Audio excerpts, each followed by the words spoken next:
everyone, it's Michelle Lightworker here and welcome to Enlightened Conversations.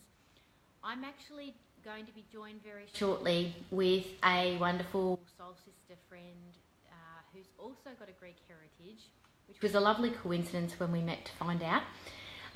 Beautiful Stephanie Nassis will be joining me very shortly, all the way from Toronto in Canada. And I'll let you know a little bit about Stephanie so that we can fill you in on her amazing journey.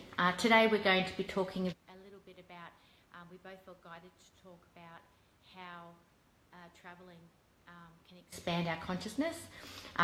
We're both very keen on travelling, and that's how we met, so it makes total sense to be talking about that. Hi Jag, great to see you, sweetheart. So without further ado, I am going to read Stephanie's bio for you. Stephanie Nassis is a holistic practitioner. She's also a mental health educator, a meditation facilitator, and a trauma-sensitive PTSD, post-traumatic stress disorder, yoga instructor. What a beautiful kit she's got. She also featured in my Enlightenment Activation documentary, and we were focusing on brokenness, the opposite of wholeness, but we were speaking to how wholeness is medicinal for our well-being and how we can perceive ourselves as broken when we're not, indeed, never broken. So also, owing to her passion for New Age thought, Stephanie has become an intuitive consultant and speaker, and she's an emerging leader in well-being and spiritual awakening, having been featured in a number of international documentaries on the subject. She's very exciting. And Stephanie is committed to driving humanity forward through increasing consciousness and awareness, so we're very much aligned. She teaches people to thrive instead of stalling in purely survival instinct mode, helping them to discover their true potential, tapping into their greater consciousness, releasing blockages and moving forward. She has a unique ability to uncover outdated personal belief systems. Oh, that's interesting because I discovered one this morning with a friend. Enlightening people as to the magnitude of power that personal beliefs wield.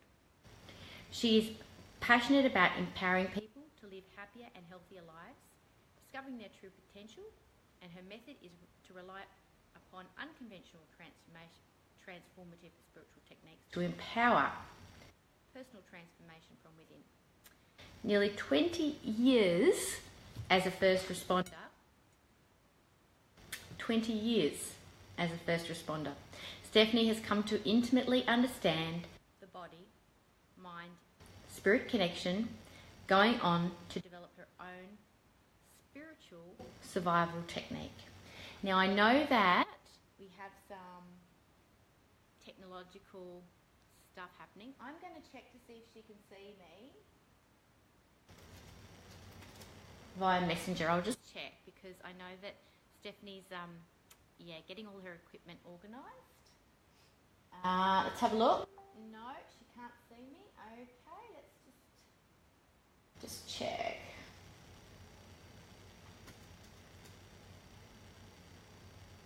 Okay.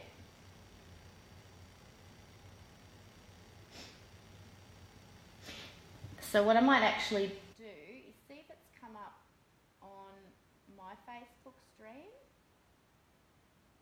Is it up yet? If it's happening. I know Jag's watching. Cool, Jag. You've got no issues. Can you say something, Jag? Just that if you can hear me, see me, and all that kind of jazz. That would be great.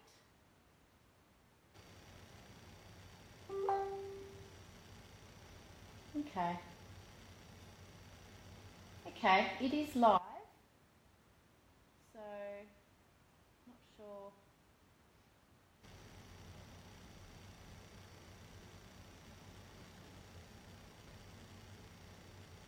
Bear with us for a second.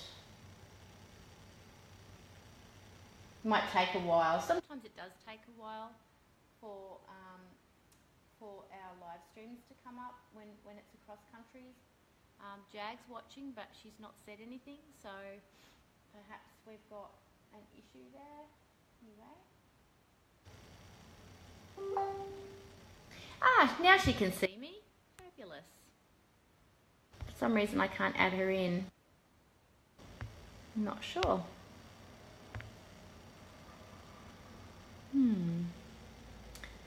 Yeah, save is to...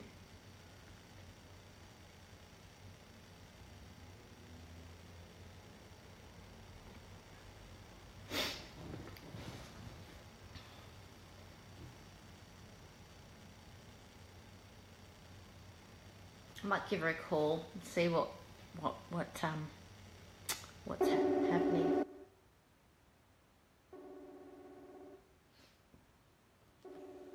Thanks for your patience.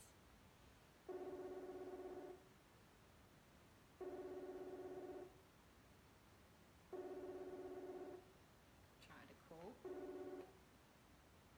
Hello? Hello?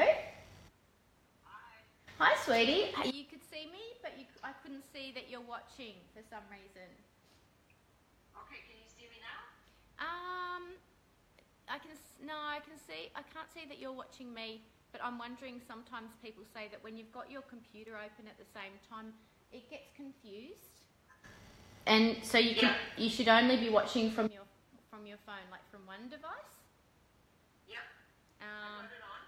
For some reason, maybe it's your... I don't know, maybe it's your privacy settings. I can't see you there. My life. You can't? No, I can't see that you're watching, no. Okay, I'm sending you a link now. Yeah. I said requesting video.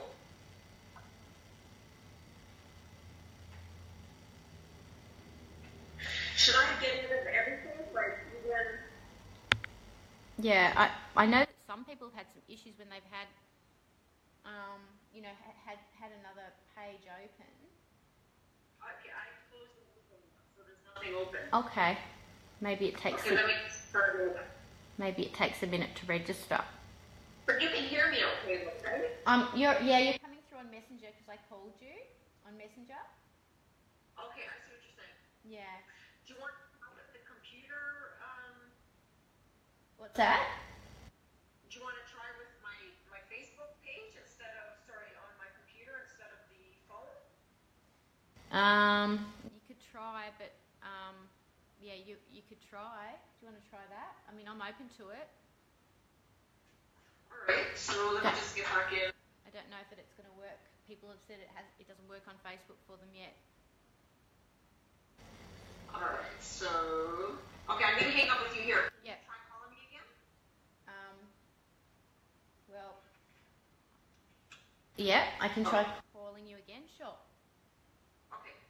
Okay, no worries. We'll see. Hey, Jag, can you see anything at all? Or hear anything? Because it says you're watching. Let's have a look here.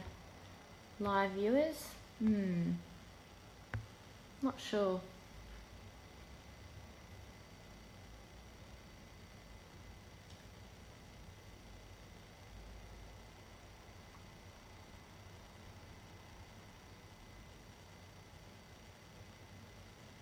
Try and call Steph again.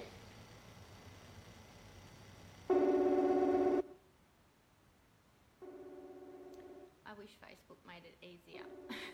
That's my wish. Doesn't have to be this hard. Hello. I don't know what's going on. Seems that we're having a bit of a problem here. I don't know if it's my end or... Yeah, I'm not getting... you're not popping up on my... it says your live viewers and you're not popping up there that you're watching. It's like not registering you or not telling me. No, I've only got one, Cindy K. Cindy K is watching. Hi, Cindy. Thanks for tuning in. But the only other thing I can think of is because... Hang on. Take this off headphones. Because I can take my headphones off and people can hear us talking. We could do it like this. That's another option. Okay. Do you want to do that? Sure. Well, I mean, I don't exactly know how else we can do it apart from me being on screen and you being on voice. Okay, I mean, we can continue like this. That's fine as well, right? Yeah, we can still do that. So I've just let our viewers know all about you because while you were trying to come on, I read out your bio, and so I've already done that. So that's really awesome. You're an incredible being, and I had the pleasure of meeting you last August when you flew in from Toronto for the paradigm shift, and and quickly discovered that we were both adventure lovers. Yeah, absolutely. And we loved our adventure, and we loved we just loved our nature, connecting to nature. Like, it was instantaneous, like, obvious and instantaneous. Just for everybody to know, we ended up hanging out, went up to Mount Tambourine, didn't we? And went to the rainforest and just took a million pictures. Nava rainforest. Yeah, and it was fabulous. Really loved it. And then when you, then you went up to the Sunshine Coast, and we saw the coastline together. Spent some time taking photos, coming back down the beaches, and really enjoyed that. And I remember you kept asking me, where should I go next? Where should I go next? And I said, I really feel like you need to go to Uluru. It's awesome. Yeah, I remember that. Yeah. I think I was kind of debating on the Coral Reef or Uluru, but I was really drawn to Uluru, and then you told me that you had been there. Yeah. It was definitely a magical trip for you. Oh, yeah. Oh, incredible. I know for me, like, when I first went there, when the plane touched down, I burst into tears. This was just a feeling of my heart exploding. And I was on my own at that time, and then I remember having this amazing connection with the rock, and I didn't actually climb the rock, but I just basically I call it a rock, but for me it's a spiritual being, and I remember leaning up against it and just feeling all this information come through my chakras about how to balance each chakra. Right. It was incredible. It went right from the top all the way down to my base, and I felt like the knowledge of Uluru was about how to balance this masculine and feminine, yin and yang in each chakra. And I downloaded that information as I was sitting up against Uluru back in 2006. Was at the beginning of the year, I think, or 2005 at the beginning of the year. Yeah, I'll have to check my dates. Yeah. Well, again, you're due for another trip. Yeah. Well, Tony and I went back together on our honeymoon in 2010, and 2009, and I was like hoping that Tony would have the same connection as I did, and when he came up to the rock, he started weeping, and I was like, oh, thank God, and he's not a crier, but he just had this emotional experience with it and just went, whoa, this is full on. And we ended up walking around the rock together, the spiritual being together, and I noticed as we were walking around it, I noticed that at different points of the actual rock itself, there was a lot of different beings, like different energies as we walked around. Did you walk around it? I haven't asked you about that yet. Yeah, so, you walked around the entire thing, right? Mm-hmm. And how long did it take you to walk around it? It's about 11 kilometers. Yeah, I think, look, for us, we didn't time it. We just made a day of it because we stopped and meditated and things like that. Wasn't, you know what I mean? We didn't just, like, walk around it, but it was probably a good couple of hours, Right. Easy. Yeah, I think it took us about 3 hours. Yeah. To walk around it, but it was absolutely magical. It was one of probably the most euphoric places I've ever been. Yes. It was quite beautiful. Yeah. Exactly what you said. Yeah. Yeah, I could definitely feel the energy from it. I was there with my cousin, and we ended up actually renting a helicopter, and we ended up going over Lake Amadeus, which is one of the salt lakes left in Australia. Oh, okay. So apparently, when 500 million years ago, when all of that area was covered with the ocean, a lot of it had just dried out, and what was left of the last bit of salt from the ocean dried up and became like quicksand salt lakes. So there's pockets. I'm going to send a picture if I can post it up for your page for everybody to see. I'm just going to see if I can. I actually, and the funny thing is, because I took some, if you remember, I was like a bit of a picture-holic there, so I ended up taking almost 7,000 pictures. Oh, yeah, I know. I was celebrating with your sister. And I got tons of pictures from there, so lots of energy, and I'll see if I can post those as well. Yeah, cool. Oh, I'd love to. I'll post some of mine as well, of my trip to Uluru with myself alone and with Tony. Got heaps of them, millions of them as well. Just such a... I felt like back in... It was probably... might have been before or after we came back. I think it might have been after our honeymoon. We came back, and I actually had like a initial meditation to. I was called to go to these different sites where people had died, like 9/11, like Ground Zero on 9/11, and I was being spiritually coached basically to help light workers who are still there, trying to help everyone as you do, to move on. And I was doing that for a few months, and then I was guided to create like a sort of spiritual centre energetically at Uluru to educate people on how to help light workers to cross over. And they would come to me and ask these questions, and honestly, Stephanie, I didn't know the answers to them at all.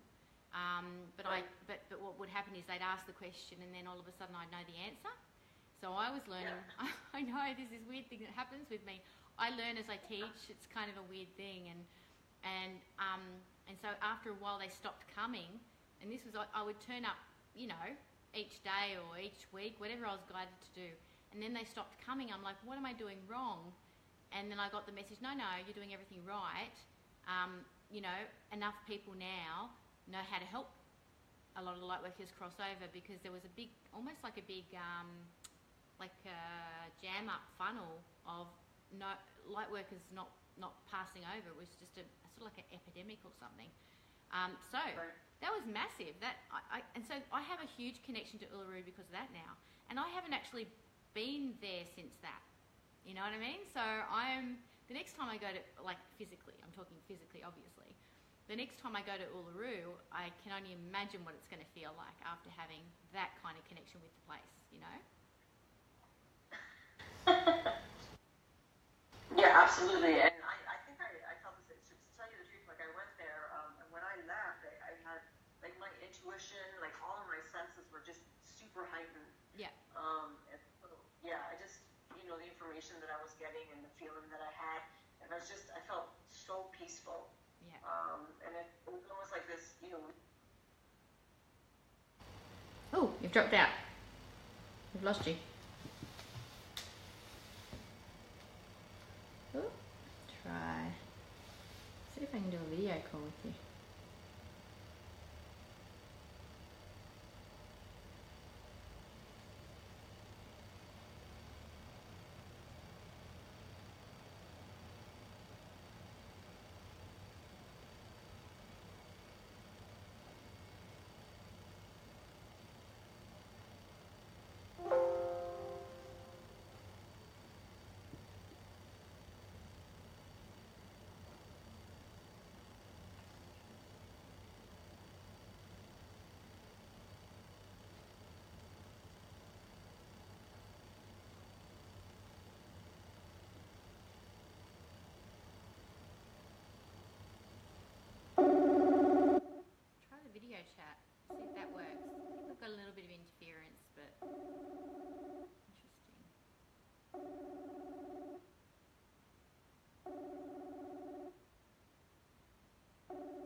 try.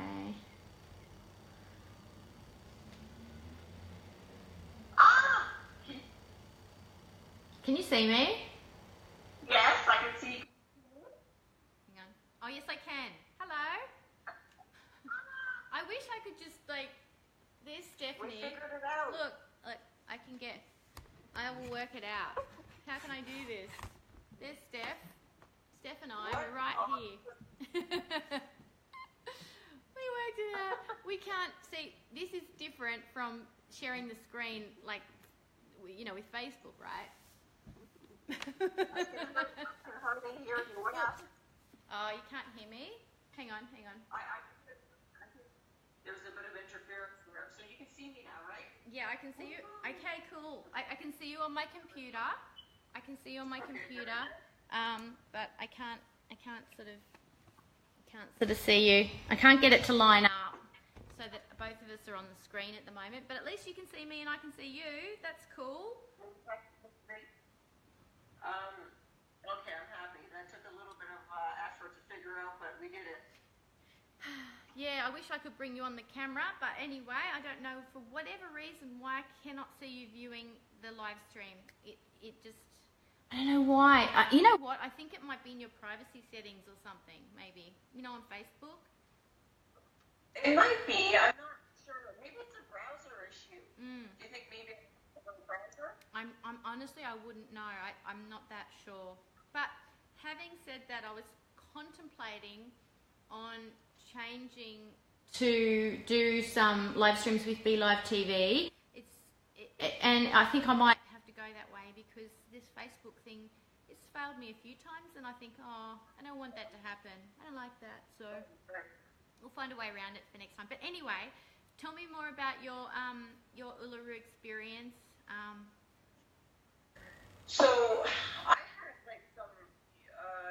Do you know where Kings Canyon is? Did you end up making it out there? I know, but I so wanted to go there, so I obviously need to go there. Oh my God! So I went there. We rented a car, and it was about a 4-hour drive away from Uluru. Yeah. But the time of year I went, it was pitch black by 6:30.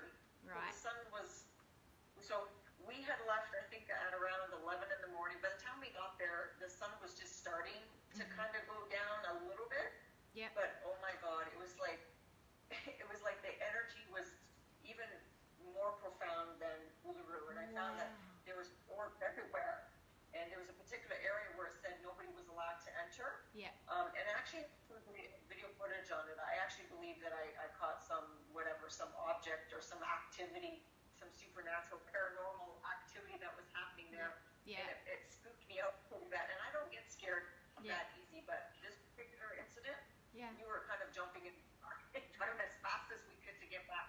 Wow. Because it's all desert, so and there's no light. So when it was dark, it was pitch black, and you could not see anything. Yeah. And there was nothing. There were no cars on the road at all. Yeah. I think we saw one in 4 hours. Wow. But as I mentioned, it was just it was beautiful. I think my favorite was Lake Amadeus. I've never seen anything. Yeah. You got to see that, right? No, I haven't been there either because both times that I went there, I wanted to really fly above Uluru, walk around Uluru, and just make it all about Uluru. And then also when I didn't have much time, and then also when I went on my honeymoon, we had time for Uluru and then one other thing. And we decided to go to we decided to go to Catatuga, the Olgas. And when we went there, the energy was like, oh my God, so joyful and so happy, and like little children were everywhere. The Olgas are like these scattering of little rocks everywhere on top of each other, and it just felt like a whole energy of children, and it was so beautiful. We couldn't stop laughing like the whole time. We took videos and we're like, oh my God, we're so happy, and we just felt the energy was just amazing. It was so joyful, and I don't know. I mean, it's just I could literally go back there in that whole area, like for ages. Did you go in the Valley of the Winds? No. It sounds like you did more than me. Sounds like you did more than me. Oh, you know what? I had to try everything. There's one particular area that says Valley of the Winds. We're like, okay, well, how bad can the winds be? So we go in there. Like, my hair was literally up in a mohawk. We were like grasping, I don't know, some tunnel, and it was like dragging us, and we were literally slipping on the rocks. That's how windy it was. Like a tornado. I've never experienced anything like that. Can you imagine Stephanie's awesome, hair though. up in the air in a I was crying, not because I was emotional, but because the wind was so hard on my face. It was making me tears. Oh my God. Oh, okay. It makes me so excited. The hardest part for me isn't deciding, are any of these areas are going to evolve and expand my consciousness. For me, the hardest part is choosing which one to go to next. That's the hardest part, because I want to go to all of them. I could just, when Tony and I came over to US and Canada in June last year, it was the first trip we came back from where we said, you know what, we could just keep going. We could just keep going, and we just felt so satisfied as we were traveling. We didn't feel like we were homesick. We just felt like we're meant to be traveling. Do you get that feeling too?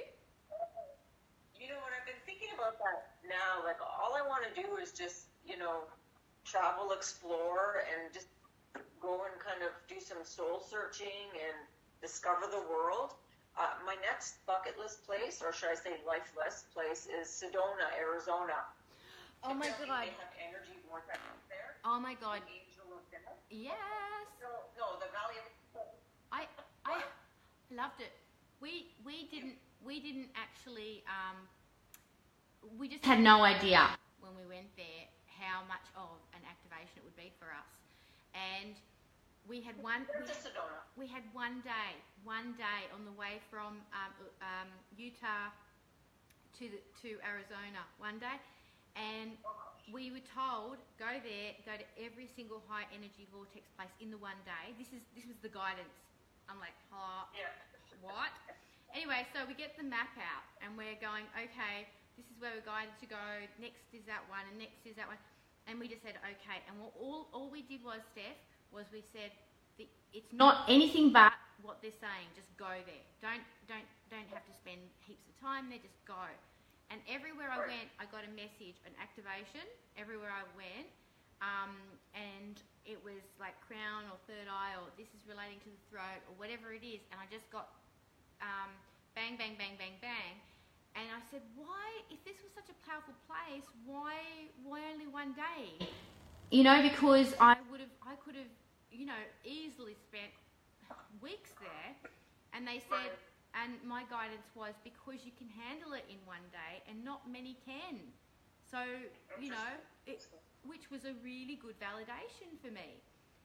Sometimes people go there and they can't handle. They simply cannot handle the energy because they're not used to it, and could send them a bit nanas. Or they get really ungrounded and whirly, just like the vortexes of energy that are drawn on the map. I love that the local map had vortexes of energy on them. Honestly, I want to go through that because the pictures look so beautiful. Oh. Did you capture any vortexes in your photos? Oh, I felt so many, I was in the middle of so many of them. I could feel them, and I could sense where they were. And there was one I didn't actually have to even go near, and we were in the car park, and we'd run out of time, but I said, I don't need to go there.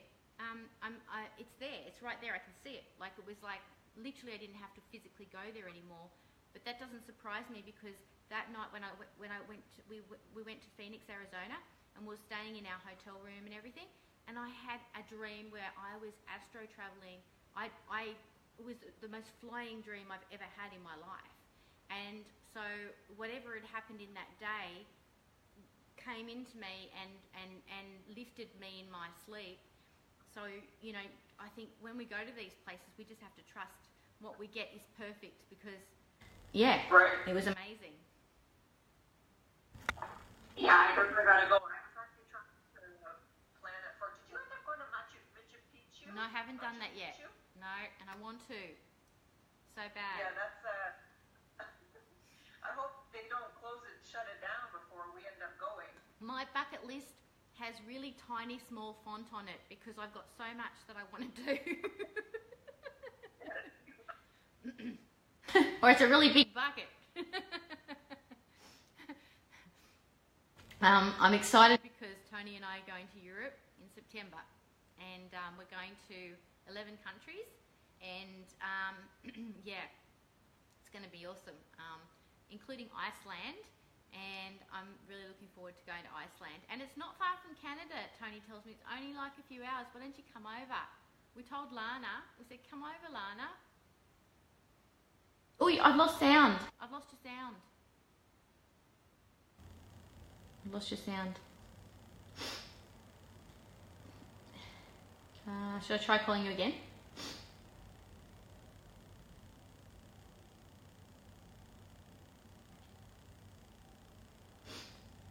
How about if I disable the video and the band? Would that help? I know you. I'll try and call you again.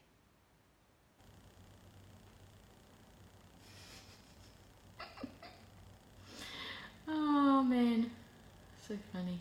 Here we go. Let's try again. I'll try a video call. See what happens. It's always good to see a live person at the other end. Fingers crossed.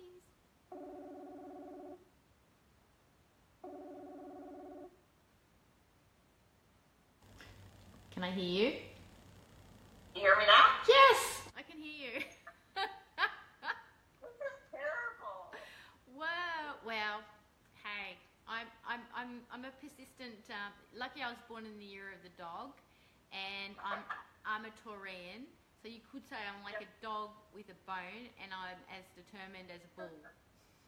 Good, which is good. Yeah, very handy. Are you coming to Iceland? I want to see the Northern Lights. Oh yes. So we're flying into Reykjavik, which is like Iceland's like this, and Reykjavik's down the bottom there, and then we're actually spending some time in Reykjavik, but then we're driving up to the other Reykjavik. I can't remember that. Anyway, it's just up the other side, up the other end, and so it's pretty much we're going to the highest end of Iceland as well for a couple of nights. So I'm sure we should, and that's in October. So we should. Yeah. So when are you going to be there? We're going to be flying into Reykjavik on the 2nd of October. So we'll be there for 5 nights. 1 night in Reykjavik, 2 nights up the other end, and two nights back down in Reykjavik, and then fly out to Sweden. Then we're flying out to Sweden, and we're doing. So do you think? Yeah, we're going to do we're doing like Germany when we fly in, then we're going to go Amsterdam, Berlin, Switzerland, Munich, Austria, Prague, Berlin, fly out to Iceland, come back to Sweden, then Denmark, Norway, and then home. So that's going to be... Sounds amazing. Yeah, and we're driving. Yeah, and it's only going to be... What's that? How long are you going to go for in total? 5 weeks. So we're leaving on the 14th of September, and we're flying back to Australia on the 21st of October. Wow. Yeah. That's going to be amazing. You know, the thing that I really loved about traveling to the US and Canada was I thought I was going there to get something. Like, I thought I was actually going there to expand and, you know, receive and learn and elevate my consciousness and all that. And don't get me wrong, I'm sure I did, and I'm certain I did. But what I didn't realise and what I didn't expect was that I was giving something to the places I was going to. I felt like as I was there, I was activating something. I didn't expect that. That wasn't something that I expected, and it happened time after time. So I think that's part of it for me at the moment. I'm really being called out to these places to bring higher consciousness, higher vibrational energy to these places. Right. Oh, absolutely. It could very well be, the movement for you to go. Yeah. Can you see me? Yeah, I can see you. I'm just letting people see you. I've turned the camera around so that people can actually see I'm talking to you. So Tony's excited to go too? Yeah. He's excited to travel? Oh my God, he's so excited. He's like, oh, we've only got like, you know, less than 4 months. Well, it's 4.5 months. We've worked it out. Yeah. But I mean, having said that, I mean, we're really enjoying everything that's happening now. What's your next trip? What's your next trip? Tell me more about what you're planning to do. I wanted to go to Sedona. And that's the one place that we talked about. Another place that I want to go to is Scotland. I'm really drawn to Scotland. But I also... Have you been? No, Tony, my next trip is going to be his heritage, Ireland, my heritage, Scotland and Greece. So that's our next trip. We're going to do that. And hopefully, fingers crossed, it's going to be next... well, we're kind of thinking it might be April of 2020 because that's when I'm 50, and we're thinking might do a bit of a Greek cruisy as well. Do some cruising around the Greek islands. Well, I want the witches were burned in Scotland. Like, I want to go see where, you know, they had the witch burning several hundred years ago, and the Battle of Culloden. Like, I want to go kind of do the history travel expenditure there, expedition. Did you know that? Have you watched the Outlander series on Netflix? I did. I loved it. But I always was drawn to go to Scotland anyway, though. So, but that kind of, you know, enhanced it. And, I was actually to tell you the truth. Before I booked Australia, I was supposed to go with my girlfriend to Scotland, but she couldn't get that time off. So I said, forget it. I'm going to go to Australia instead. Yeah. It's like a last minute decision. Oh wow. Well, did I tell you that my heritage is Lovett Fraser? No, I didn't know that. Yeah, I know. You know Jamie Fraser? I know. How weird is that? Like, I was watching Outlander, and then they're saying the Fraser Lovett. What the hell? That's my dad's middle name. My dad's middle name is Lovett, and his last name's Fraser. And I know his dad's heritage came from Scotland to New Zealand, and then my dad was born in Australia. So our line goes up to the Lovett Fraser clan, and so I can't wait to go to Inverness and you know, check it all out. Because I reckon I could bring some healing there. I think actually, as I'm talking to you, I kind of feel there's a lot of healing. Apparently they have tons of haunted castles there that are, you know, historic, and people travel all over the world to go and see. So I definitely got to do some castle touring. They might need some spiritual resolving. Maybe I need to go there for that reason as well. Bygones be bygones, guys. Come on, free yourselves. But Scotland is huge. Like, I don't know. I want to go to Edinburgh, Aberdeen, Glasgow. Oh my God, I'm going to need more than 3 weeks there, aren't I? And you're going to have to go tour where the Loch Ness Monster apparently was seen. It's going to be fun. Gosh. Honestly. So in regards to the Northern Lights, hopefully that because apparently there's 2 areas that are the most visible in the world, and that's Yukon, Canada, and Iceland. Like, those are apparently the 2 best places to be able to see them. Yeah. So I'd love to go up to the Yukon as well, because apparently you can do the whole, experience kind of being out in a tent and sky and. Wow. And I think in Ireland they have those ice huts. You can actually rent one of those ice huts with the glass. I know. Well, we're staying in a place that's called the Viking Cottages, and it's got a spa outside. So we're hoping we can. Yeah. So we're hoping we can watch the Northern Lights under a starlit sky while we're in the hot tub. I'm gonna look this up. I want to check this place out. I don't blame you. So as I said, I was like, I'm booking in there. Yeah. It's fine to be nuts. We're a little bit on the. I mean, we like to travel, but we love nature, and we don't mind roughing it. But we love to be able to align the things that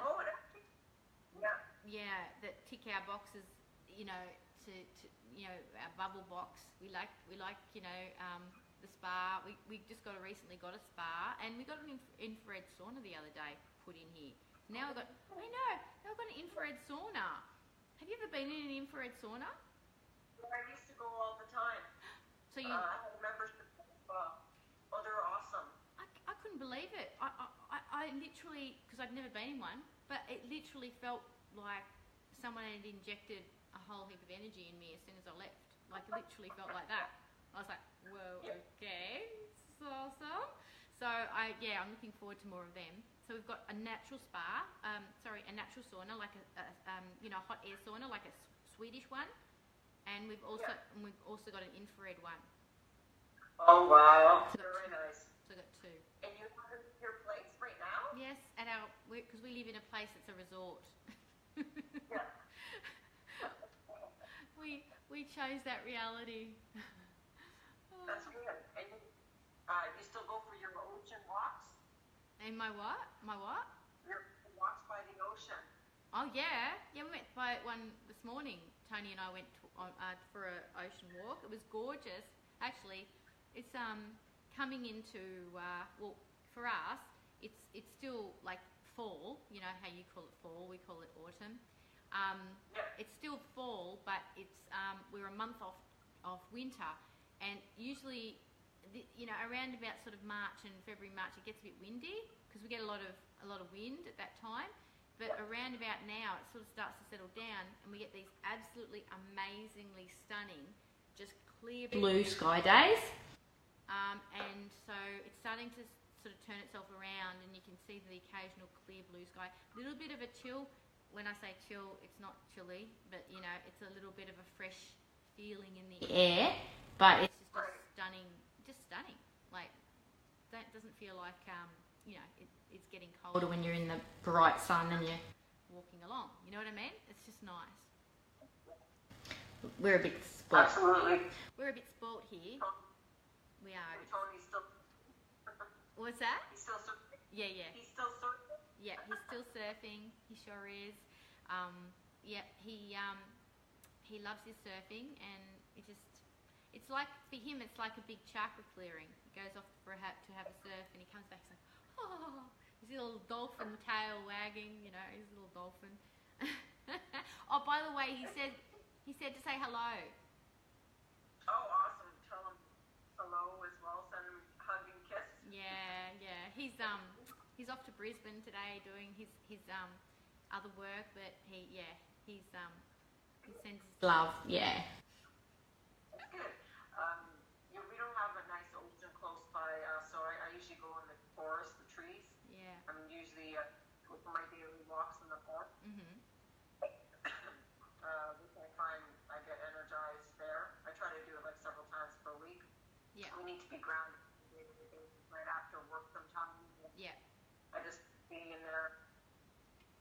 But this particular time, we have these weird fruit flies. They're out for like about a month. These tiny little flies that come out.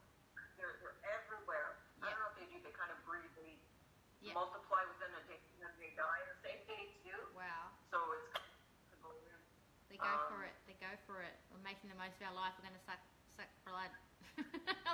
Suck fruit. Suck. Stuck in your eyes too. They go up your nose. They go in your mouth. You swallow them. It's gross. Oh wow, gosh. I've been watching International House Hunters, and they've been doing a lot of house hunting for the Sunshine Coast, I've noticed, and we're always really interested to see how the Sunshine Coast is advertised, as well as, like, that's not why we watch it actually. We just like to see all these other places we could live and how awesome they would be. And so we just love that show. Have you seen it? No, but you're about what, 2 hours away from the Sunshine Coast? No, we're in the Sunshine Coast. I can't remember. We're in the Sunshine Coast. Because I thought we went. We went to the Gold Coast. Gold Coast. Okay, that's it. Okay. Yeah. We were there, and then we drove to the Sunshine Coast. Okay. Yeah, exactly. Yeah, that's where we live, and that. And if we'd had more time, we would have been able to show you Caloundra, which is where we live properly. Yeah, that's okay. I'm going to come back. I can feel it. Yeah. What's happening with you on 5D TV? Tell me more about that too. You've got your Oracle of Wellbeing. You've got your meditation shows. Yeah, we did a couple of those, and those went pretty well. And right now I'm just kind of focusing on my full-time work at the moment, because I teach meditation at work as well. Yeah. For first responders, so I do that almost a few times a week. So that's really good. Tell me more about your. Tell me more about what you've developed. You know how you've developed. I was letting people know about this before, that you've developed your own spiritual survival technique. Are you able to share more about that? I'd love to hear more about that. Yeah, absolutely. It's like a body, mind, spirit sort of thing. So, well, it's funny because one of the main reasons I did come to Australia was to visit that, Indigenous land and kind of learn how the Aboriginals live. I'm really passionate about Aboriginal culture and just, Indigenous tribes from, thousands of years ago, because I believe that they were so spiritually connected in many ways, and they were just in sync with the earth, and everything they did on a day-to-day basis always involved, preserving the earth, and like everything was, alive, and they took that into consideration, right? Yeah. So just much more spiritual beings, as opposed to nowadays where most people are like, okay, so the purpose of life is just get married, go to work, get a job, kind of thing, have kids, etc., right? But I believe that there's so much more meaning to life, but it's about finding it, right? Most people, okay, so they say, I got married, I got the job, I have the kids, now what? So they're feeling a little disconnected because they think that they've achieved all the goals in life, but they still feel emptiness within their heart. Yeah. They're still searching for answers, and, the question is, what's my purpose? What's your purpose, and why are we here? Yeah. And that's where the disconnect lies. Yeah. It's about achieving that greater awareness, greater consciousness, and knowing that there's so much more than just the physical actions that we believe are the main purpose of life. Yeah. So I just developed the technique. It involves, body, mind, spirit, meditation, mindfulness on a moment-to-moment basis. If you talk about, because I'm a nutritionist, right, and most people that come up to me, they're like, okay, I want to lose 10 pounds. Yeah. The average amount of weight that most people want to lose is 10 pounds. So when I say, why do you want to lose 10 pounds? Most people are like, well, because I want to. I think that, people have to do some soul searching in regards to, is that emotional weight or is it physical weight, right?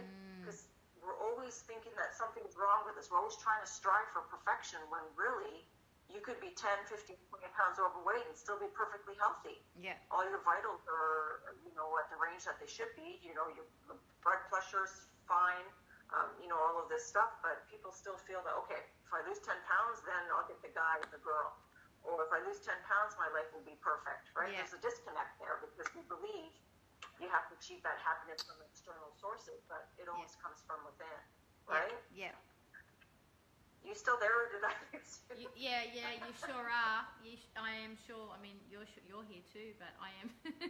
I am here, and I am listening, and I agree with you. I think that when it comes to that weight, the clearer we are with our intuition and our senses, our finer senses, the more we realise if it's an emotional energy that we're carrying.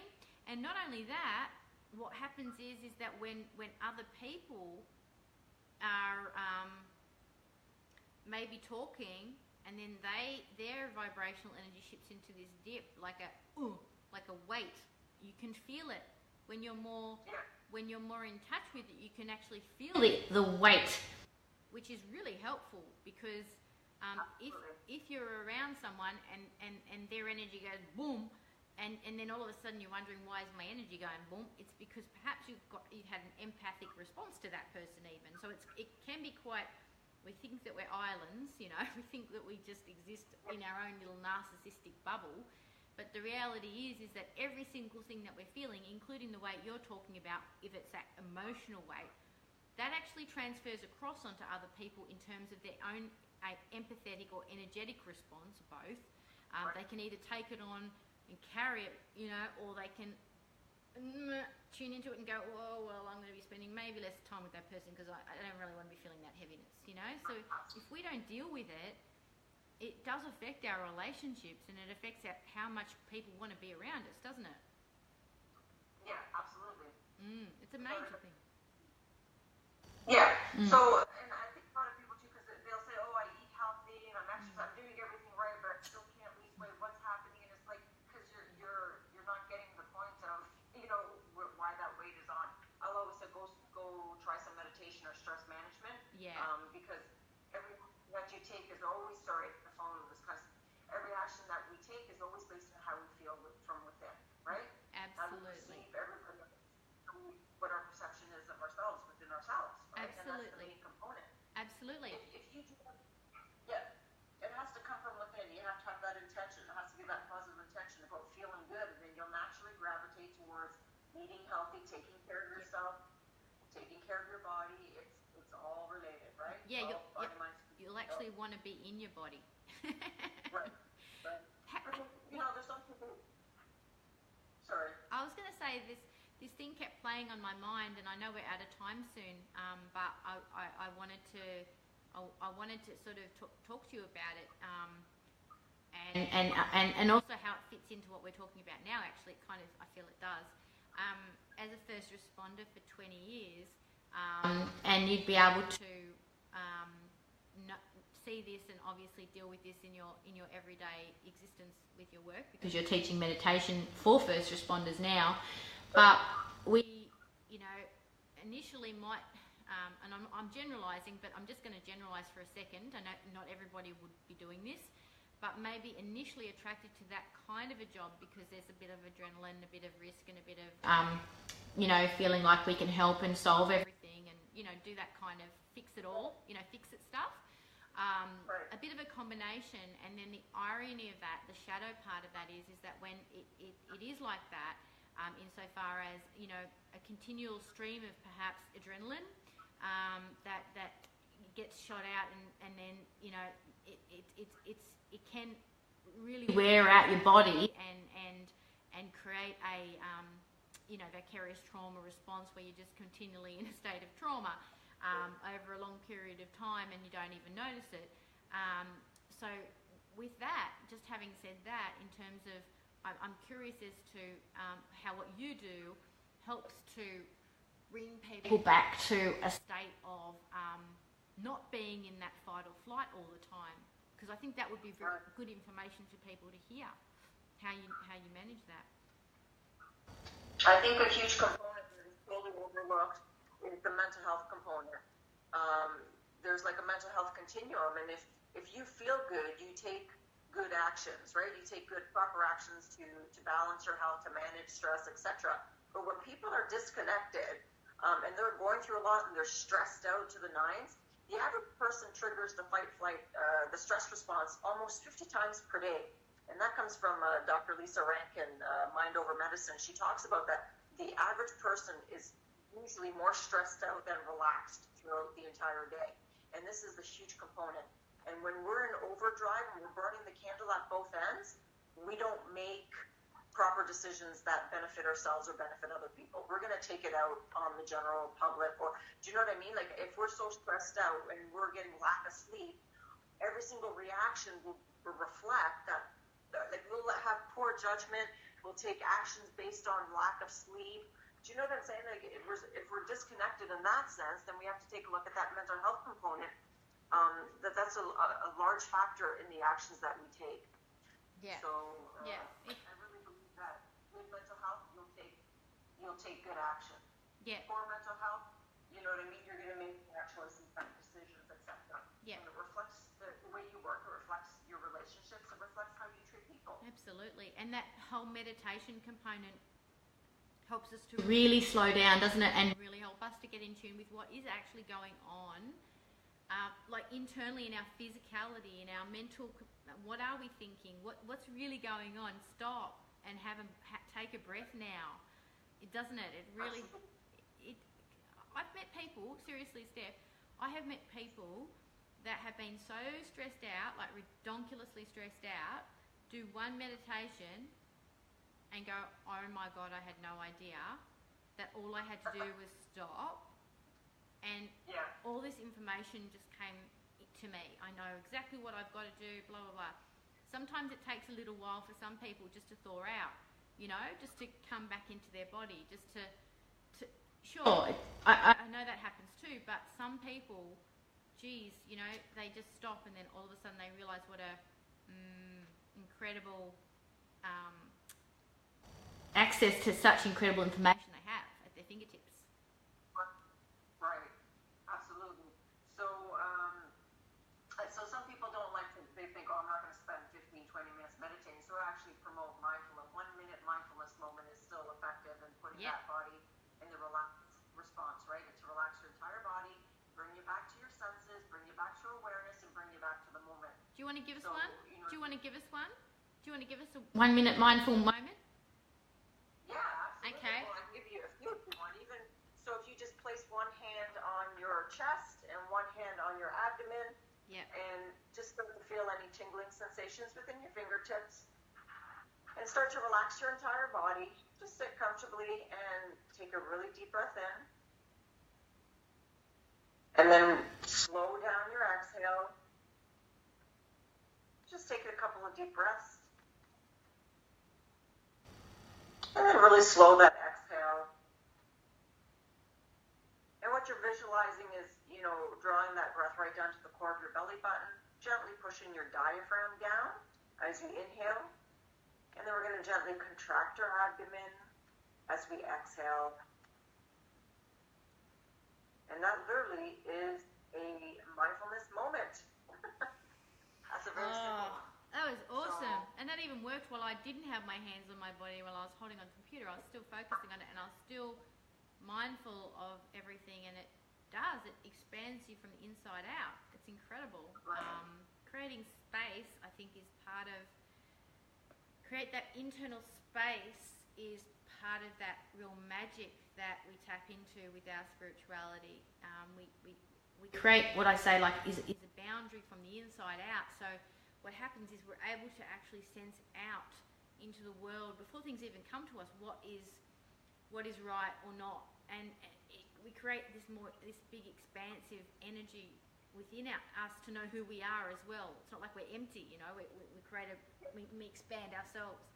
So it's a beautiful gift and a beautiful offering that you bring to us, Steph. And thank you so much for joining us. And I look forward to continuing to connect with you and see if we can meet up on some of our awareness travel escapades and fun adventures with our inner child just skipping along. And continue the work that they're doing, helping people. Thank you, beautiful. Enjoy the rest of your night in Toronto, and I shall. Okay, bye. Bye. So that was lovely to experience some of Steph's beautiful mindfulness. I love that. I love her little exercise there. I just wanted to make a couple of announcements. We have tomorrow. We've got Raoul, our host, with Jacqueline Close-Moore, who's a 6th generation psychic and the first ever awarded Psychic of the Year in Victoria, Australia in 2004, and Psychic Ambassador in 2013. And they're going to be coming through on a live stream from her South Yarra studio. So if you would love to join in tomorrow, I'm sure that they will be awesome. That is at 10:45 in the morning in Brisbane, so that is going to be awesome. And also, I'm going to be on next Tuesday, the 8th of May, with Leanne, Barefoot Medium. She's coming in live from Colombia and South America.